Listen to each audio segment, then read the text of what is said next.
Hello friends, welcome to my channel. ఈరోజు మనం chapter number 4 అంటే హెల్పింగ్ వర్బ్స్, దాన్నే ఆక్సిలరీ వర్బ్స్ అని కూడా అంటారు. అంత కంపల్సరీగా గుర్తుపెట్టుకోవాలి ఆ పేరు అనే రూల్ ఏం లేదు, ఏదో ఒకటి బాగా గుర్తుపెట్టుకుంటే చాలు. అలాగే మోడల్స్, ఆ మోడల్స్ని కండిషనల్స్ అని కూడా అంటారు. ఈ మోడల్స్ అండ్ కండిషనల్స్ని ఈరోజు మన క్లాస్లో నేర్చుకుంటున్నాం. అయితే అసలు ముందు ఈ లిస్ట్లో ఉన్న వర్డ్స్ ఏంటో మనకు గుర్తుండాలి. ఎందుకు గుర్తుండాలంటే బేసిక్. అంటే ఒక బైక్ ఉందనుకోండి, ఆ బైక్ని స్టార్ట్ చేయాలి అంటే బైక్ స్టార్ట్ చేయడానికి నువ్వు ఒకటి కిందకి తన్నాలి అని చెప్తే సరిపోదు. దానికి ఒక వర్డ్ ఉంటుంది, కిక్, లేదంటే ఒక సెల్ఫ్ స్టార్ట్. సో బండి స్పీడ్గా వెళ్ళాలి, యాక్సిలరేట్, కంట్రోల్ అవ్వాలి, బ్రేక్. అలా బేసిక్ వర్డ్స్ మన దగ్గర ఉంటాయి. మనకు తెలియకుండానే, ఎంత ఇంగ్లీష్ తెలిసిన వాళ్ళైనా తెలియని వాళ్ళైనా ఖచ్చితంగా బేసిక్ వర్డ్స్ ఉంటాయి. అవి ఖచ్చితంగా గుర్తుపెట్టుకోవాలి. అలాగే ఇక్కడ ఈ బేసిక్ ఇంగ్లీష్లో కంపల్సరీ గుర్తుపెట్టుకోవాల్సినవి ఈ హెల్పింగ్ వర్బ్స్ అండ్ మోడల్స్ అన్నమాట.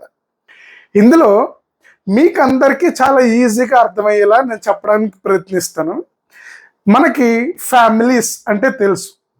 ఇదిగో ఇక్కడ బి అనేది ఈ టోటల్ వర్డ్స్ అన్ని చూస్తే మీకు కనపడుతుంది కదా, ఎక్కువ వర్డ్స్ ఉన్నాయి. So this is a joint family అని అనుకోండి. ఈ జాయింట్ ఫ్యామిలీ, ప్రతి జాయింట్ ఫ్యామిలీలో ఒక హెడ్ ఆఫ్ ద ఫ్యామిలీ ఉంటుంది. ఆ head of the family be. దీన్ని మనం ఇంగ్లీష్లో ఏమని చెప్తామంటే బి ఫార్మ్స్ అని చెప్తాం.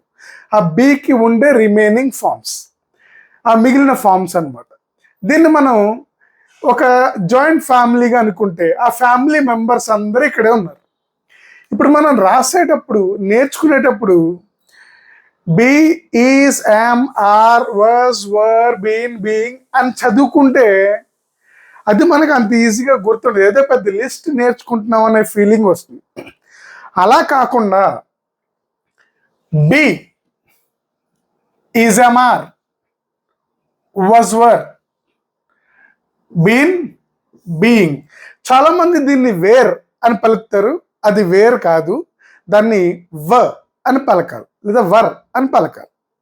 సో బి ఫార్మ్స్ అని అడిగారు అనుకోండి, మనం చెప్పే స్టైల్ ఎలా ఉండాలి అంటే is, am, are, was, were, been, being. ఇలాగే ఎందుకు ఉండాలి అని అడిగితే దీనికి ఒక రీజన్ ఉంది. అది నేను మీకు నెక్స్ట్ క్లాసెస్లో మీకు ఆటోమేటిక్గా తెలుస్తుంది. So what are be forms? Is, am, are, was, were, been, being. అలాగే ఈ డూ అనేది ఉంది కదా, ఇది మదర్తో సమానం.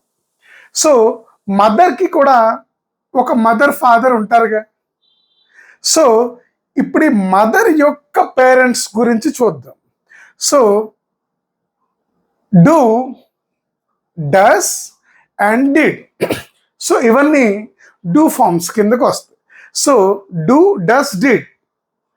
అలాగే హ్యావ్ ఫార్మ్స్. హ్యావ్ అంటే ఫాదర్ అనుకోండి, ఆ ఫాదర్కి కూడా mother, father. So have forms have, has, had. So total ఇవన్నీ హెల్పింగ్ వర్బ్స్ కిందకు వస్తాయి. Be, is, am, are, was, were, been, being. అక్కడికి ఆపండి. Do, does, did, have, has, had. ఇవి మనం బేసిక్గా హెల్పింగ్ వర్బ్స్ కింద గుర్తుపెట్టుకోవాల్సినవి అనమాట. ఇంకా మనం నెక్స్ట్కి వచ్చేసరికి ఇక్కడ ఏ అనేది చాలా ఇంపార్టెంట్. MODEL మోడల్ అంటే మీరు ఒక షాప్కి వెళ్ళారనుకోండి, ఆ షాప్లో నాకు సామ్సంగ్కి సంబంధించిన ఒక మోడల్ చూపించండి, ఏ మోడల్ బాగుంటుంది అని. లేదా ఒక వాచ్ షాప్కి వెళ్తే నాకు వాచ్, ఈ వాచ్లో మోడల్స్ నాకు కావాలి అని అడుగుతారు. ఈ మోడల్స్కి స్పెల్లింగ్ MODEL, AL కాదు. ఇక్కడికి గ్రామర్లోకి వచ్చేసరికి ఇది MODEL మోడల్.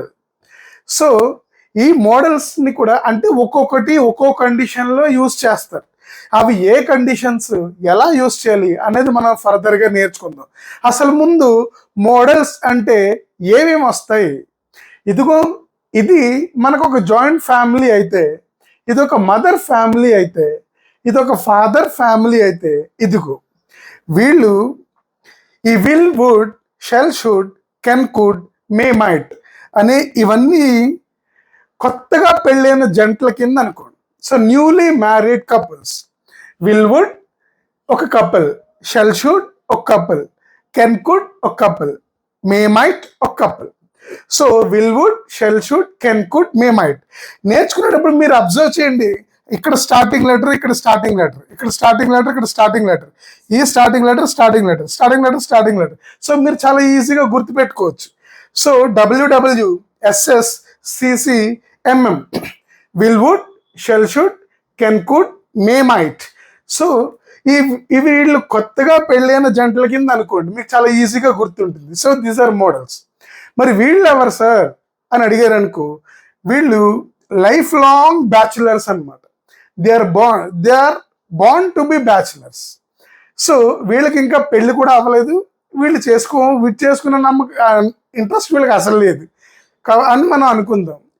కొంచెం ఈజీగా అర్థం చేసుకోవడానికి. సో ఈ must, need to, ought to, dare to, used to, ఈ వర్డ్స్ అన్ని కూడా మనకి మోడల్స్ కిందకే వస్తాయి. మరి చివరిని ఇక్కడ మస్ట్ దగ్గర టు లేదేంటి అంటే, జనరల్గా ఈ words need to, ought to, dare to, use చేసినప్పుడు ఖచ్చితంగా మనం ప్రపోజిషన్ అనే ఒక వర్డ్ యూస్ చేయాలి. కానీ మస్ట్ వచ్చినప్పుడు టు యూస్ చేయకూడదు, కాబట్టి ఇక్కడ లేదు. సో ఇంకా ఈజీగా మీరు గుర్తుపెట్టుకోవాలంటే, ఈయన అందరికన్నా చాలా most senior bachelor.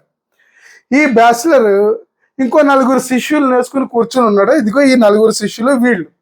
So overall models అంటే ఏం గుర్తు రావాలి అంటే, 4 న్యూలీ మ్యారీడ్ కపుల్స్, ఒక 5 బ్యాచులర్స్ మనకు గుర్తు వస్తారు.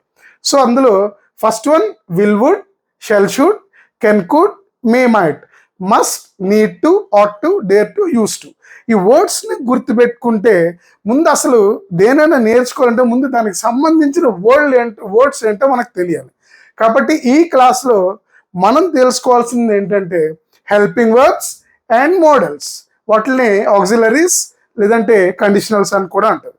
So final review, be, is, am are, was, were, been, being వీటిని బీ ఫార్మ్స్ అంటారు. డూ, డస్, డిడ్ వీటిని డూ ఫార్మ్స్ అంటారు. హ్యావ్, హ్యాస్, హ్యాడ్ వీటిని హ్యావ్ ఫార్మ్స్ అంటారు. ఇంకా మిగిలిన కండిషన్స్ లేదా మోడల్స్లోకి వస్తాయి. So will, would, shall, should, can, could, may, might, must, need to, ought to, dare to, used to. ఇవి మీరు బాగా రివైజ్ చేసుకోండి, మీకు నచ్చిన స్టైల్లో గుర్తుపెట్టుకోండి. మన నెక్స్ట్ క్లాస్లో హెల్పింగ్ వర్బ్స్ని అంటే ఏంటి వీటి గురించి క్లియర్గా నేర్చుకుందాం, హెల్పింగ్ వర్బ్స్ గురించి. Until then please watch the video. ఇది మీకు నచ్చితే సబ్స్క్రైబ్ చేయండి, లైక్ చేయండి, షేర్ చేయండి, అది ఇంకా చాలా హెల్ప్ఫుల్ అవుతుంది. Thank you very much. See you all. Bye by.